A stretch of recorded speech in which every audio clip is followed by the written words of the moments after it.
ఇక టీడీపీ జనసేన మేనిఫెస్టోతో అందరికీ అభివృద్ధి సంక్షేమం అందుతుందని జగ్గంపేట నియోజకవర్గ కూటమి అభ్యర్థి జ్యోతుల నెహ్రూ అన్నారు. కూటమి మేనిఫెస్టో ప్రజలను ఎంతగానో ఉపయోగపడుతుందని చెప్పారు. ముఖ్యంగా పెన్షన్ 4,000 రూపాయలను అందించడం ఎంతో గొప్ప కార్యక్రమమని అన్నారు. కూటమి మేనిఫెస్టోను ఆదరించి ప్రతి ఒక్కరూ కూటమి ప్రభుత్వం ఏర్పాటు చేసేందుకు సహకరించాలని జ్యోతుల నెహ్రూ కోరారు. చంద్రబాబు నాయుడు 75 రూపాయలు చేశాడు, మళ్ళీ చంద్రబాబు నాయుడు 1000 రూపాయలు చేశాడు, మళ్ళీ చంద్రబాబు నాయుడు 2000 చేశాడు.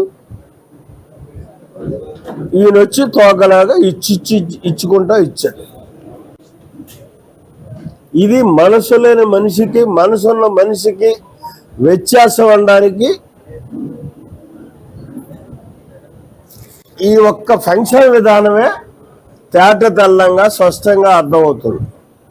ఇవాళ ఏం చెప్పాడు చంద్రబాబు నాయుడు గారు వచ్చి, నేను రేపు అధికారంలోకి వచ్చినట్టయితే 4,000 రూపాయలు ఇస్తానని ఏనాడైతే నిర్ణయం తీసుకున్నానో ఆనాటి నుంచి కూడా స్కీముని వర్తింపచేస్తాను.